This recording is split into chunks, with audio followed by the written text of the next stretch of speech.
His Christmas mail-order bride arrives with a hidden talent that saves his struggling ranch. A touching, faith-filled Western romance of healing, miracles, and a love that grows stronger through marriage, hardship, and new beginnings. Snow drifted across the wide Montana plains like slow, silent feathers, carried by a wind that whispered through the broken fences of Clint McAllister's ranch. The world looked peaceful from a distance, but Clint knew the truth. Peace had abandoned his land long ago. He stood on the porch of the old ranch house, boots planted in the deepening snow, shoulders hunched beneath the weight of burdens he never voiced. The sky had already turned the deep violet shade that announced a Christmas Eve night, but Clint felt no warmth, no cheer, only the echo of worry that followed him everywhere. His cattle were dying. His debts were drowning him. His prayer life felt empty, like words tossed into a bottomless canyon. The cold bit into his fingers as he removed his hat, pressing it to his chest. His voice, raw and quiet, drifted into the wind. Lord, I reckon you know I've tried everything I can. If you've got any mercy left for this ranch, I could sure use it now. The wind didn't answer. For a moment Clint wondered if heaven even listened anymore, or if God had turned his face from him, the way Clint feared everyone eventually did. He stepped back into the house, shutting the door against the storm. The ranch home smelled faintly of pine from the little Christmas branch he'd cut earlier, not a full tree, just a small reminder of what this season was supposed to mean. But even that felt hollow. He ran a hand along the dining table, the one he'd sanded himself years ago. The one that once held hopes of a wife and children gathered around it one day. But his first bride had left without a word. The town whispered that Clint was cursed. And Clint had begun to believe them. He had written for a mail-order bride not out of foolishness, but out of desperation for companionship, for a future, for any spark of life to return to his lonely home. But after sending the letter months ago, he assumed the woman had changed her mind. No one in their right mind would choose a ranch on the brink of collapse. A sudden clatter outside interrupted his thoughts, wheels crunching over ice. Clint frowned. Who on earth? He stepped out again, pulling his coat tight. Snowflakes stung his face as a wagon emerged from the swirling white, a lantern swinging at its side. The horses trudged heavily, steam rising from their flanks. The driver, bundled in layers, cupped his hands around his mouth and shouted through the wind. Delivery for Clint McAllister. Clint's brows furrowed. Delivery? Out here? The wagon came to a stop and the driver hopped down, brushing snow from his beard. Got a passenger for ya? He said, jerking his thumb toward the back. Came a long way in this storm. Says she's expected. Clint's confusion deepened as he stepped toward the wagon and pulled back the canvas flap. A woman sat inside, small, wrapped in a worn shawl, cheeks red from cold but eyes bright with determination.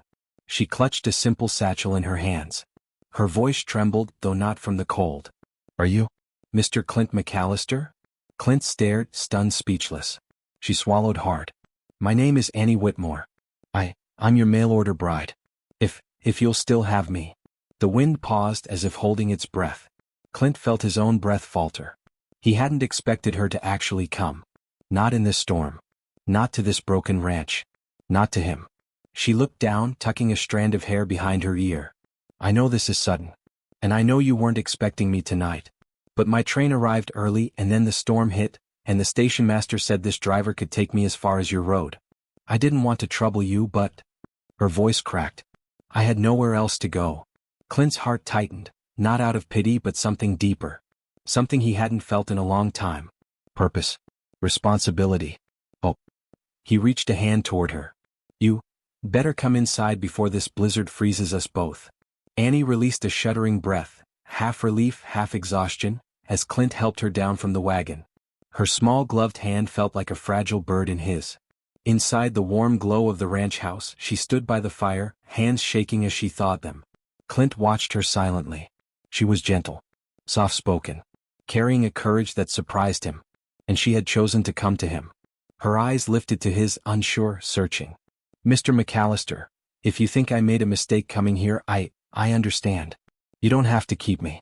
I can find work in town. Clint raised a hand, stopping her. Annie, you're welcome here. Storm or no storm. Something in her shoulders softened, like a woman exhaling the weight of her entire journey. Outside, the blizzard roared across the ranch. But inside, something shifted, quietly, like the first spark of a long-awaited miracle. Clint didn't know it yet. Annie didn't know it either. But God was answering prayers neither had spoken aloud. And this Christmas Eve would be the beginning of everything. Morning light crept across the snow-dusted hills as if afraid to disturb the quiet peace settling over Clint's ranch.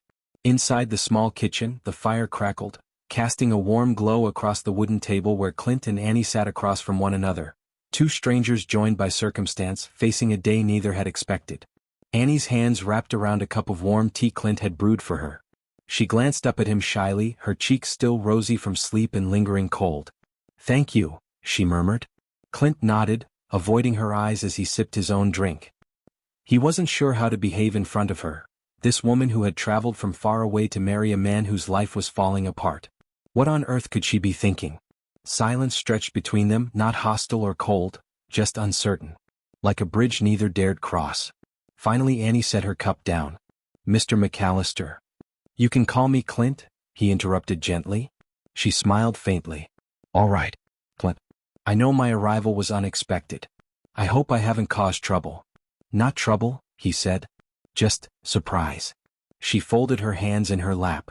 "I wasn't sure you would want to go through with the marriage, especially after I arrived so late in the year."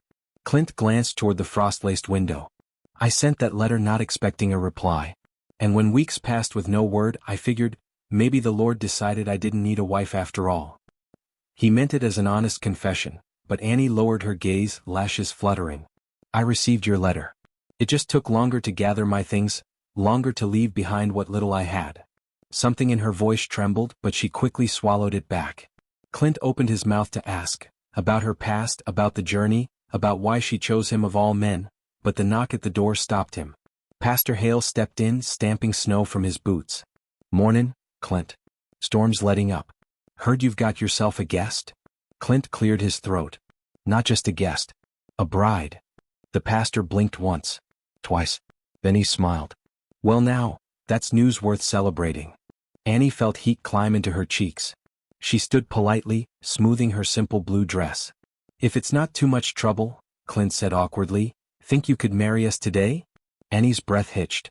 She hadn't expected the wedding to come so soon, but what choice did she have? She had come all this way and winter offered no safe journey back. Pastor Hale nodded warmly. "I'd be honored." The ceremony took place in the kitchen with the fire crackling and the storm still muttering outside. Annie stood facing Clint, hands trembling slightly as she placed them in his. He felt her nerves through her touch. "Marriage is a covenant before God," Pastor Hale said, Bible open in his hand. "Not a contract of ease but a commitment of faith. Do you understand this, Clint?" Clint swallowed. "I do. And do you, Annie?" Her gaze lifted to Clint's face, earnest, searching, uncertain but willing. "I do," she whispered. When they exchanged vows, Clint spoke stiffly, almost cautiously. Annie spoke hers slowly, with a soft tremble, as if every word cost something precious but necessary. Pastor Hale smiled after pronouncing them husband and wife. "May the Lord bless this union. May he make your home one of peace and restoration." Clint nodded. Annie blinked back sudden tears. A home. Peace. Restoration. Those were words she hadn't known for a long time. Once the pastor left, silence returned, different from before. Heavier but also wrapped in possibility neither knew how to unpack. Clint cleared his throat. I suppose I should show you around the ranch." "I'd like that," she replied softly. They walked through the snow together, Clint pointing out the barns, the corral, the cattle pens where only a fraction of the herd remained. Annie listened quietly, absorbing not just the information but his tone, the strain beneath it. Finally she asked gently, "Clint, your ranch is struggling, isn't it?" He stiffened. "Don't worry. I'll keep you fed. I'll keep you safe. This is my burden, not yours." But Annie shook her head. "Marriage means sharing burdens. I'm here now, and I want to help." Her sincerity struck him like a blow, one he didn't know how to defend himself against. Back inside, she hung her shawl and began preparing supper without asking where things were. She moved with surprising grace and familiarity, as though she already belonged there. Clint watched from the doorway. Maybe God hadn't abandoned him after all. Maybe he was doing something he couldn't yet see. But as the firelight danced on Annie's face, Clint remembered his scars. His fears. The wife who had once told him he wasn't enough before disappearing forever. He wasn't ready to trust again. And Annie, despite her courage, sensed the wall in him. That night, as they settled into the small room, Clint offering her the bed while he took the cot, Annie whispered a prayer beneath her breath. Lord, help me be a blessing here. Help his heart heal. And Clint, staring at the cracked ceiling, whispered one too. Lord, I don't know why you sent her. But I'm asking you, show me how to take care of her. Neither knew it yet. But heaven had already begun working on both their hearts. And the miracle Annie carried, her hidden talent, would soon be the spark that changed everything. The next morning dawned in a pale, icy blue, the kind of winter cold that seeped straight into bone and breath. Clint rose early as he always did, pulling on his boots quietly so he wouldn't wake Annie. She slept curled beneath the quilts, her soft breaths rising and falling like the smallest promise of peace. He paused at the door, catching one last glimpse of her before stepping out into the cold. The yard was silent except for the crunch of his boots through old snow. Clint headed toward the barn, bracing himself for what he feared he'd find. A harsh winter had stolen too many calves already, and he felt the weight of not being able to stop it. He pushed open the barn doors. The smell of hay and cold metal enveloped him, and then he saw it. A newborn calf lying still in the straw. Clint's heart sank. No, he murmured, kneeling beside it. Its breathing was faint, barely there, and its mother nudged it helplessly, lowing in distress. Clint touched the calf's icy fur. This winter's got teeth sharper than wolves, he muttered bitterly. I'm sorry, little one. He bowed his head. He didn't pray, because lately prayer felt like shouting into emptiness, but something inside him begged for help anyway. A soft voice behind him startled him. Clint. He turned to see Annie standing in the barn doorway, wrapped in her shawl, snowflakes clinging to her hair. She hurried toward him when she saw the scene. Oh, she breathed, kneeling beside him. Is the calf dying? He nodded, trying to sound steady. Nothing more to do. But Annie didn't pull back. Instead, she gently moved closer to the calf. Clint reached out instinctively. Careful, Annie. It might be cold enough to. She was already laying her hands on the calf's neck. Her touch was soft but sure, as if she wasn't afraid of the cold, the danger, or even death itself. Clint watched, baffled, as she closed her eyes and whispered words he couldn't quite hear, only the rhythm of them. Father. You breathed life into every creature. Please breathe again. Clint felt something shift, almost imperceptibly, a stillness, a warmth, a hush that seemed out of place in the frozen barn. The calf stirred. Clint blinked hard, rubbing his eyes. That can't be. Annie didn't open her eyes, only continued praying, her fingers gently stroking the calf's neck. Moments later the small creature sucked in a weak, trembling breath. Then another. And another. It lifted its head. Clint's jaw fell open. I don't understand. It was nearly gone. Annie finally exhaled, opening her eyes. Relief washed over her face like soft sunrise. He'll be all right now, she whispered. He just needed help. A little warmth. A little prayer. Clint stared at her, torn between awe and confusion. How'd you do that? He asked. Annie shifted, looking suddenly unsure. It's something I've always had a gift for, I suppose. Animals, they listen to me. Or maybe it's God working through me. I don't claim anything special. You just brought a dying calf back to life, Clint whispered, still in disbelief. That's more than a gift. Her gaze met his, steady, humbled. No, Clint. That's faith. Clint swallowed, his throat tightening.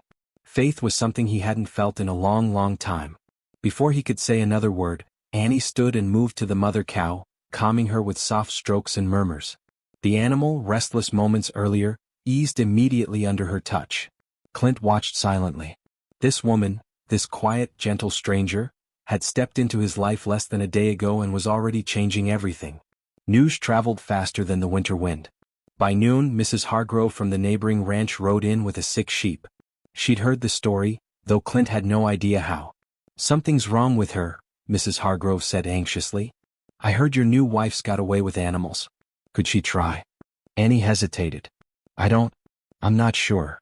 But Mrs. Hargrove insisted. Clint watched as Annie knelt beside the trembling creature. Her voice, soft and low, seemed to wrap around the animal like a blanket. Minutes later, the sheep rose shakily to its feet. Mrs. Hargrove gasped. Merciful heavens, girl, that's a miracle. The rumors only spread from there. That evening, as the sun dipped low and pink across the snow, Clint sat beside Annie on the porch. They watched the sky burn gold and rose, each lost in thought. Finally he broke the quiet. Why didn't you tell me? He asked. She brushed a stray lock of hair behind her ear, trying to find the right words. Because people don't always understand, she said softly. Some call it a blessing. Some call it foolishness. And some call it witchcraft. She looked pained. I didn't want you to think I was strange. Clint turned toward her fully. Annie, what you did today saved that calf. And gave me a spark of hope I thought I'd lost for good. She blinked, surprised. You're not strange, he added. You're remarkable. Her cheeks warmed in the fading light. But Clint wasn't finished. I think, maybe God sent you here for more than just companionship.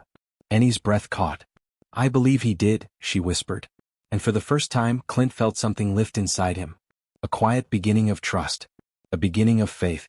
A beginning of something far more powerful than either of them realized. Winter loosened its grip slowly, grudgingly. By late February, the snows began to melt along the edges of the ranch, revealing patches of dormant grass and muddy earth waiting for spring's promise. And with that thaw came something Clint didn't expect. Hope. His cattle looked stronger. The calves were surviving. Even the horses seemed spirited again. Each evening, Clint found Annie in the barn or out in the pasture, whispering to the animals as she worked. He watched her from a distance at first, unsure how to approach the budding warmth between them.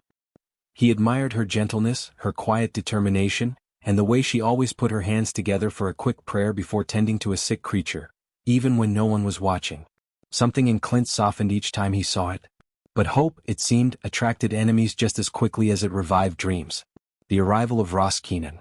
Word of Annie's gift had spread across the region like wildfire, whispered in general stores, murmured at the train station, repeated through ranch-to-ranch talk until it reached the ears of the one man Clint wished had stayed out of his business. Ross Keenan. A wealthy cattleman, owner of the largest ranch in 3 counties, and the kind of man who believed everything, and everyone, had a price. Ross rode in unannounced one afternoon, his stallion kicking up dust as he approached. Clint was in the yard repairing a fence post when he heard the thud of hooves and the sharp voice calling out. McAllister. Need a word. Clint straightened slowly. Didn't know I'd invited you, Ross? Ross smirked, his coat whipping in the wind. His eyes scanned the yard until they landed on Annie carrying a bucket toward the barn. So it's true, he murmured. You actually got yourself a mail-order bride. Annie glanced up, startled by the unfamiliar man's stare. Ross's expression shifted, hungry and appraising, as if she were livestock he was considering purchasing. Clint stepped between them instantly. What do you want? Ross clicked his tongue. Relax, Clint. I'm only here to make you an offer. Heard your bride's got a talent. He lowered his voice mockingly.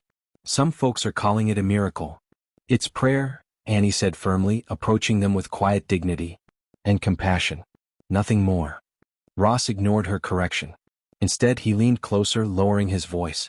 Women with talents like that shouldn't be wasted on failing ranches. Clint's jaw tightened. Ross, you best mind your tongue. Ross continued as if Clint hadn't spoken. I'm prepared to pay handsomely for her services. A year's salary in advance. And if she prefers better living conditions, well, his gaze drifted over Annie again. There's a place for her at my ranch.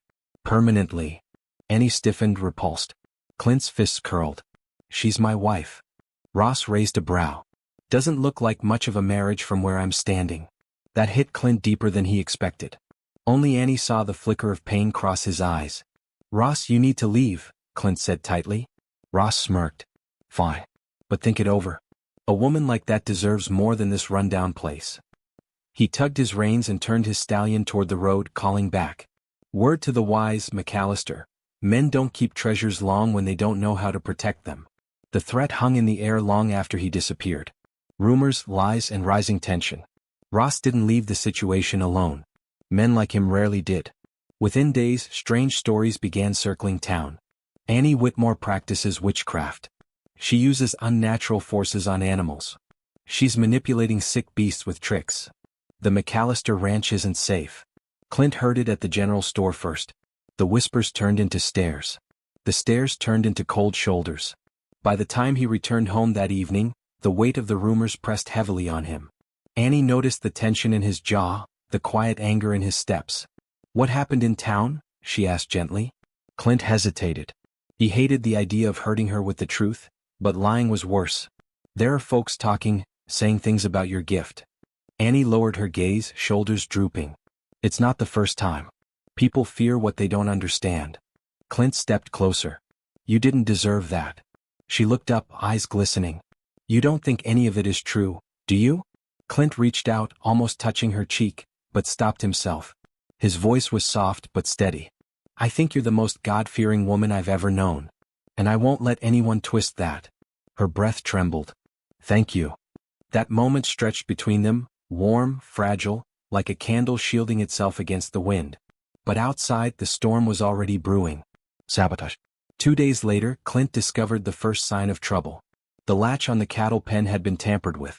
Not broken, unhooked. A deliberate act.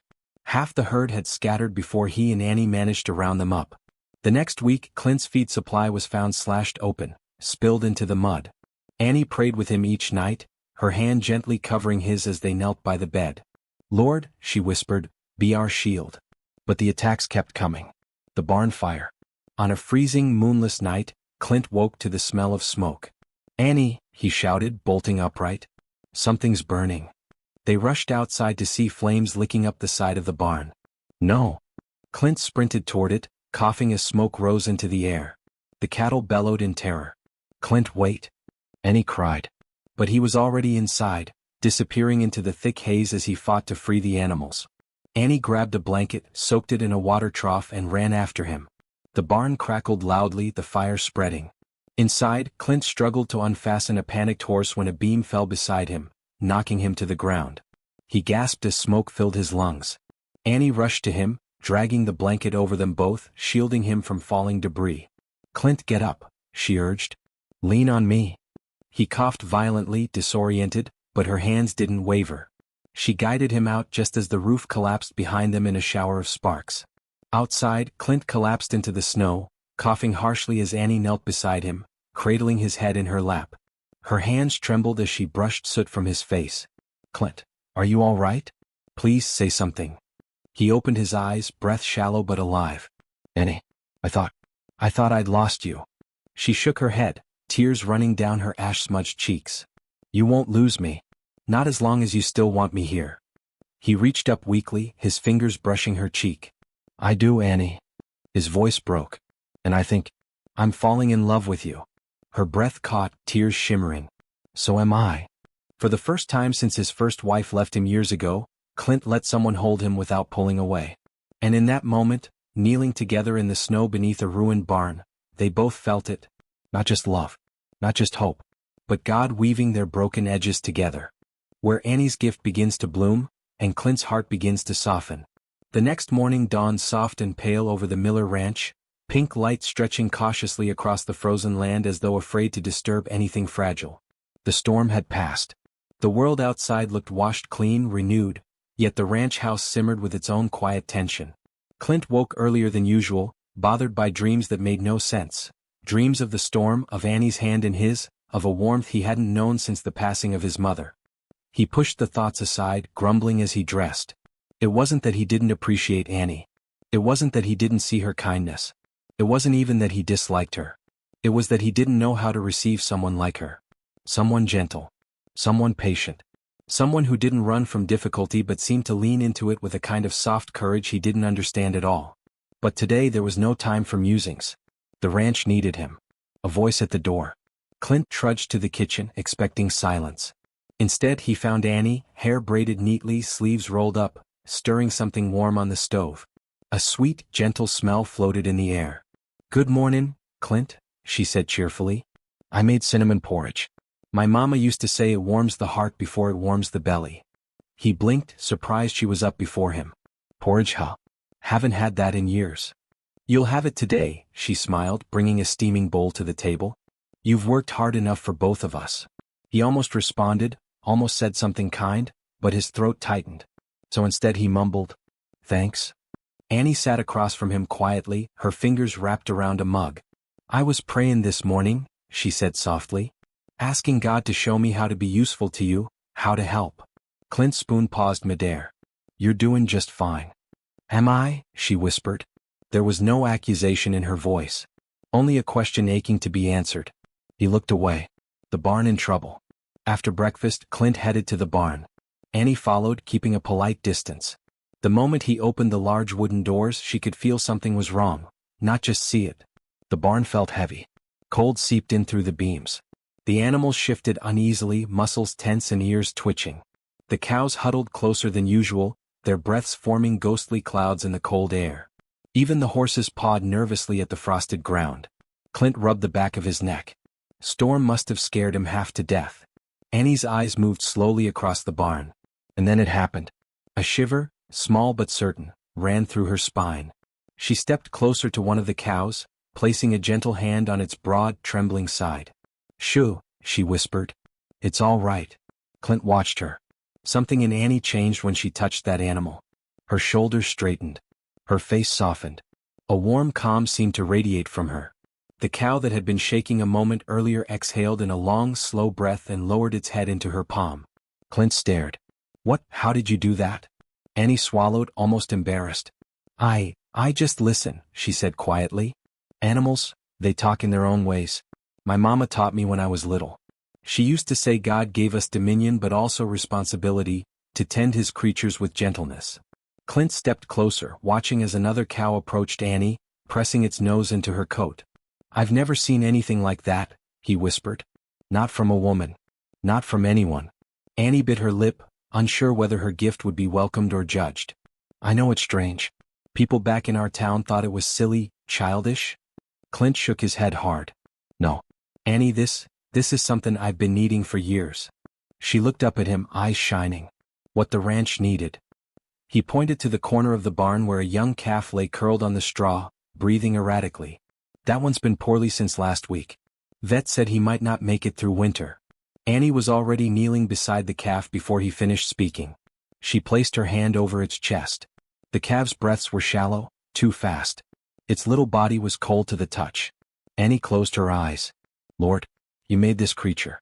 You know its frame. Give me wisdom. Give him strength." Clint felt something stir in the air. Something holy. Something warm even in the freezing barn. Slowly, too slowly to notice at first, the calf's breath steadied.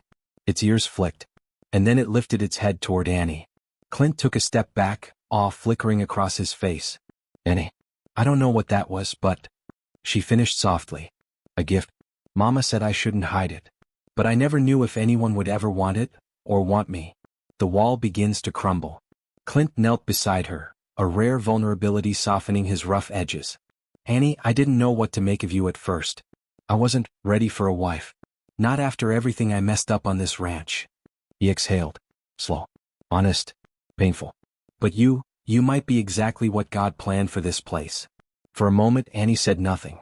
Her eyes glistened, not from sadness but from relief. "Clint," she whispered, "I didn't come to be a burden. I came to build something with you. Even if it takes years." His throat tightened. He wasn't good with emotions, but he could feel one rising now, burning behind his ribs. A new beginning. The barn felt different. Lighter, warmer, almost glowing with possibility. Clint rose and offered his hand. "Come on," he said, a new sincerity shaping his voice.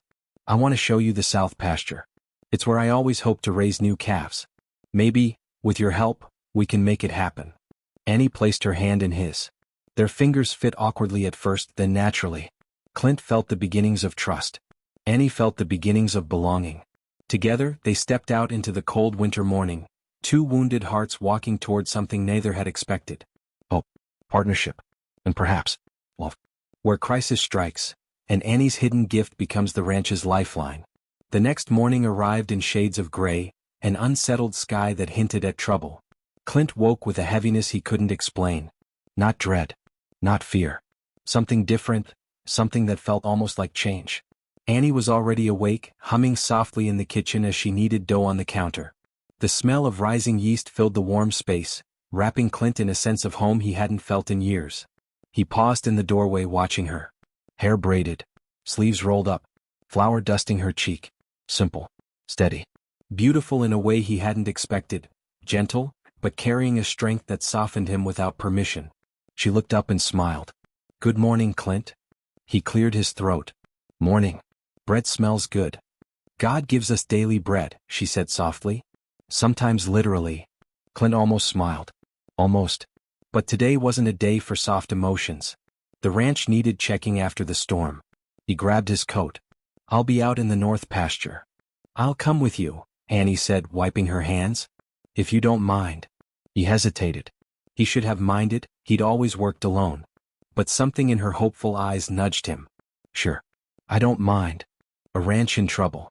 Snow crunched under their boots as they walked across the pasture. The world felt suspended, quiet except for the soft whisper of wind against the trees. But the closer they got to the herd, the tighter Clint's chest grew. The cattle were scattered, too scattered. Several cows were limping, struggling to keep balance on the icy ground. A few of the younger ones were lying down, sides heaving, nostrils flaring with distress. Clint's stomach sank. No, not now, he muttered. What's wrong? Annie hurried beside him. They're sick. He crouched near one of the heifers. This looks like pneumonia. Cold air seeped into the barn during the storm. If this spreads, we'll lose half the herd. Annie knelt too, her fingers trembling slightly as she stroked the heifer's neck. We can help them, she said. He shook his head. Annie, this is beyond what we can handle. The vet is 3 towns away and roads are clogged. We don't have the supplies. We don't have time. Her next words came softly, but with a conviction that made Clint look at her fully for the first time. Maybe we don't need everything you think we do. The gift revealed, fully, completely. Clint watched as Annie moved to the center of the herd. She knelt in the snow, head bowed, breath forming a halo of mist. The wind stilled. The world held its breath. Annie whispered, Lord, you give life to all you've created. Show me how to care for these creatures the way you taught my mama. Use these hands if you want to, but let it be your will. Then she rose. And something changed. Annie walked among the herd slowly, placing a hand on each animal. She murmured softly, words Clint couldn't make out, but the tone alone was soothing. Her touch carried peace like warm oil on a wound. The animals responded. One by one their breathing eased. Their trembling slowed. Their panic melted. Clint stood frozen, caught between shock and awe. She was not simply gifted. She was anointed. God had equipped her with a tenderness that broke through fear and infection and cold. He whispered, Annie, how are you doing this? She turned to him, tears sparkling in her lashes. I don't know how to explain it. I've always felt things others don't. Mama said it was a blessing meant to be poured out. I couldn't fix everything back home, but maybe God brought me here because he knew you'd need help. Clint swallowed hard. No words felt worthy of this moment. So he spoke the truth he'd been afraid to admit. I do need you, Annie. More than I ever realized. Her breath caught. And for a moment they simply stared at each other, 2 souls meeting somewhere between fear and possibility. The past comes knocking. They headed back toward the house, but Clint stopped abruptly at the sight of a wagon approaching from the road. A tall, stern-faced man stepped off, boots striking the frozen earth like hammer blows. It was Mr. Carver, a wealthy rancher, Clint's former rival, and the man who had once tried to buy the Miller Ranch during Clint's darkest year. What do you want, Carver? Clint asked, jaw tightening. Carver's icy gaze slid over Clint, then fell on Annie with a calculating gleam Clint didn't like. I heard your cattle are failing. Thought I'd ride over and see how much longer it'll take before you're ready to sell me this land. You can turn around and head back, Clint snapped. Carver stepped closer. You know you're one bad winter away from losing everything. A ranch like this needs strong leadership, and a capable woman. I'm sure this mail-order girl of yours could do better than. Clint moved without thinking, stepping between Annie and Carver, eyes blazing with a protective fire he'd never felt before. You don't speak to her, he growled. Not now. Not ever. Annie's breath caught at the force of his words. Carver sneered. You'll regret this, Miller. Then he climbed back onto his wagon and disappeared into the swirling gusts of cold air. A quiet confession. Clint turned to Annie, still seething, still protective. You're safe here, he said firmly. No one will take this ranch or speak to you like that while I'm breathing. Annie touched his arm gently. The anger drained from him at her touch. Clint, she whispered, you didn't have to stand up for me like that. Yes, he said. I did. They were close now, closer than they had ever been. Close enough that Clint could see the flecks of gold in her brown eyes. Close enough that Annie could feel his breath warm against the cold air. Annie, he murmured, I don't know what God's doing, but I'm starting to wonder if he sent you here for more than just the ranch. Her cheeks warmed. Her heart fluttered like a sparrow in her chest. Clint. Her voice trembled with emotion. I came here praying for a place to belong. Maybe God is giving us both something we never thought we'd have again. Clint lifted her hand, awkward, unsure, but sincere. He held it gently between his calloused palms. For the first time since her arrival. He didn't pull away. The first spark of love. Snow began to fall again lightly, soft flakes drifting like whispers from heaven. Clint squeezed her hand. "We're not just surviving anymore, Annie," he said softly. "We're rebuilding." "And we're doing it together," she replied. Their breath mingled in the cold air. Their fingers intertwined. A new promise, unspoken but undeniable, settled into the wintry silence. This wasn't the end of their troubles. Carver would be back. The storm wasn't finished. Their hearts weren't fully healed yet. But something holy was starting to grow between them, stronger than fear, deeper than loneliness, and warmer than the winter sun cresting the horizon. Hope. Love. The future.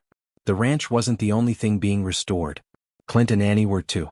Where a broken ranch becomes a home, a wounded cowboy becomes a father, and a mail-order bride becomes a miracle. Snow fell in thick, swirling sheets as evening wrapped the Miller Ranch in a silver blanket. Inside the warm glow of the kitchen, Annie stood by the window, one hand resting over her belly, 5 months gently showing beneath her dress. Her breath fogged the glass. She whispered, "Lord, thank you. For Clint. For this child. For giving me a place where I finally belong." Behind her, the door opened and Clint stepped in, dusting snow from his shoulders. His face held a quiet awe every time he saw her like this, glowing, peaceful, and carrying a piece of both of them. "You all right?" he asked gently. Annie smiled. "Just thinking." He walked behind her and wrapped his arms around her waist, resting his hands over hers on her belly. The intimacy was new, still tender, still shy, but real. "Baby's kicking today?" he murmured. She nodded. "Like he's dancing." Clint chuckled, a warm, deep sound she treasured. "He gets that from you." She leaned into him. "Clint, I'm glad God brought me here." His grip tightened slightly. "Me too, Annie. More than I ever thought a man like me could deserve." But the peace of the moment didn't last. Not for long. Carver returns, with darkness in his wake. A sharp knock echoed through the house, urgent, angry, out of place in the quiet winter night. Clint's jaw tightened. He already knew who it was. He opened the door to find Mr. Carver standing on the porch, snow swirling around him. His coat was dusted white, his face flushed with cold and fury. "Miller," he growled, "we need to talk." Clint's body stiffened protectively. "This isn't a good time." Carver pushed past him, stepping inside without invitation, eyes scanning the home like a man claiming property. Annie stepped back, instinctively shielding her belly. Carver's gaze landed on her and he smirked.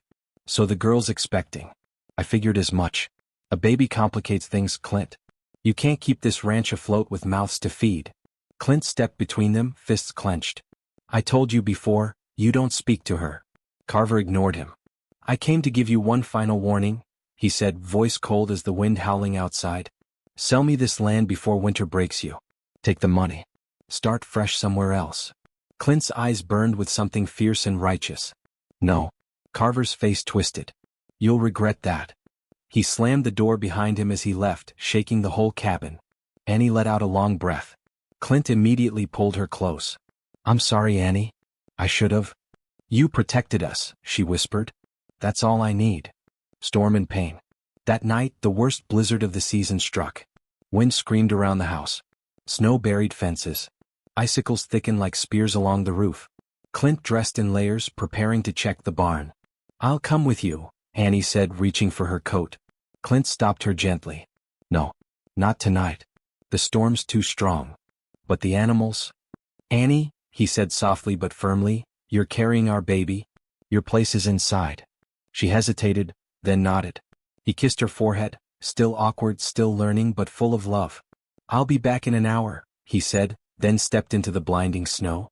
Annie prayed. She tried to rest, tried to breathe. But after only a few minutes she felt something strange. A tightening. A pressure. Her hands flew to her stomach. Not now. Lord, please, not in this storm. But the pains grew stronger. The baby was coming early.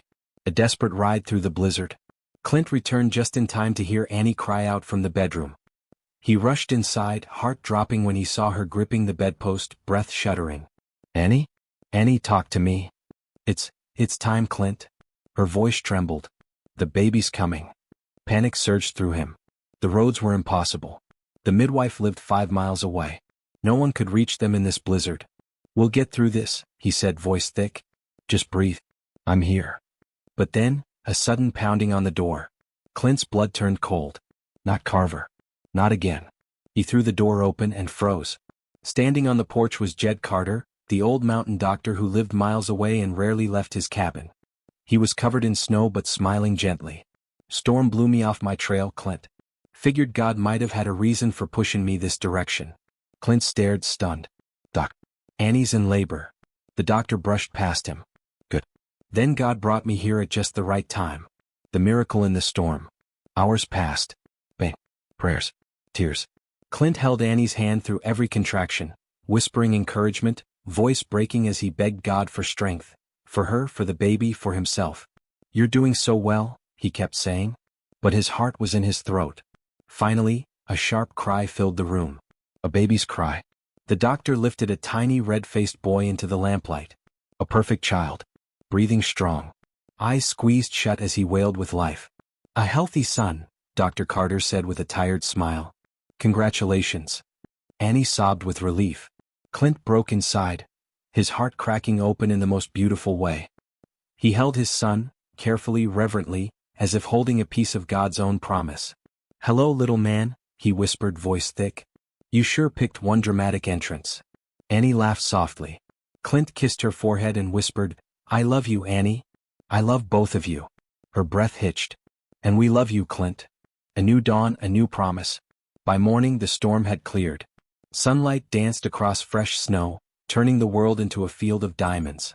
Clint stepped onto the porch with his newborn son bundled in his arms.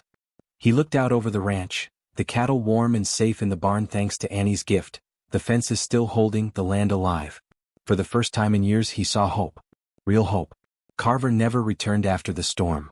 Rumor said he lost several acres of his own land, and pride kept him far from Miller Ranch. Life settled into a gentle rhythm. Love growing in the quiet moments between feedings and prayers and shared laughter. And on the next Christmas Eve, 1 year exactly from the night Annie arrived, Clint gathered her in his arms, their baby asleep nearby. Annie, he whispered, you weren't just an answer to a letter. You were God's answer to every prayer I didn't know how to pray. She touched his cheek tenderly. And you were God's healing for every wound I carried. Snow fell outside. The fire crackled inside. Their baby slept peacefully, safe in the home love had rebuilt. And as Clint kissed his wife, his miracle, he knew this was only the beginning of their forever. Love rooted in faith doesn't break. It grows. It endures. It saves. Just like Annie had saved the ranch. And Clint. And their Christmas miracle of a family.